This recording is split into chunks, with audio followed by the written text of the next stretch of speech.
durant les épreuves, il est normal que les gens soient faibles, qu'ils aient de la négativité en eux, ou qu'ils manquent de clarté au sujet des intentions de Dieu ou de leur voie de pratique.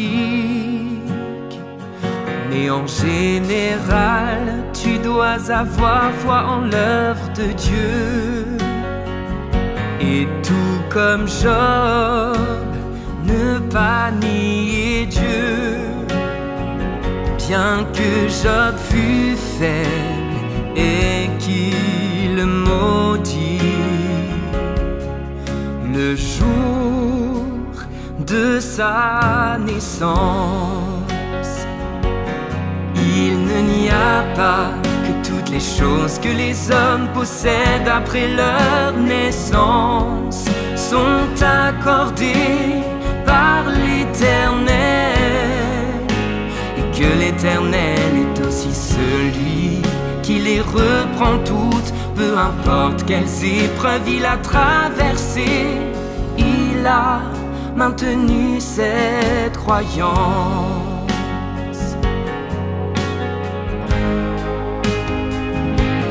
Dans ton expérience, peu importe l'épurement que tu subis à travers les paroles de Dieu, ce que Dieu exige de l'humanité, en un mot, c'est sa foi en lui et son cœur qui aime Dieu. Ce qu'il perfectionne en œuvrant de cette manière, c'est la foi des hommes, leur amour et leur détermination. Dieu accomplit l'œuvre de perfectionnement sur les hommes, et ils ne peuvent pas le voir, ne peuvent pas le toucher. Dans ces circonstances, ta foi est requise. La foi des hommes est requise quand quelque chose ne peut pas être vu à l'œil nu. Et ta foi est requise quand tu ne peux pas renoncer à tes propres notions.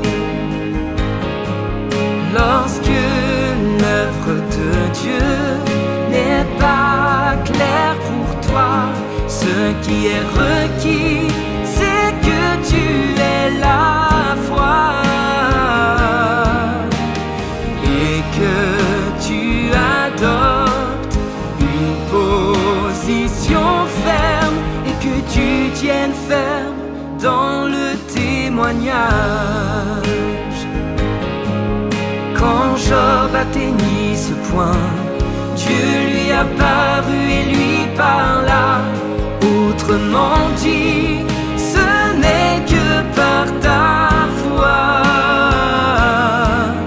que tu pourras voir Dieu. Et quand tu auras la foi, Dieu te rendra parfait.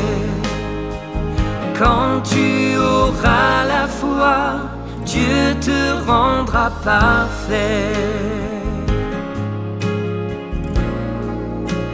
Dieu te rendra parfait.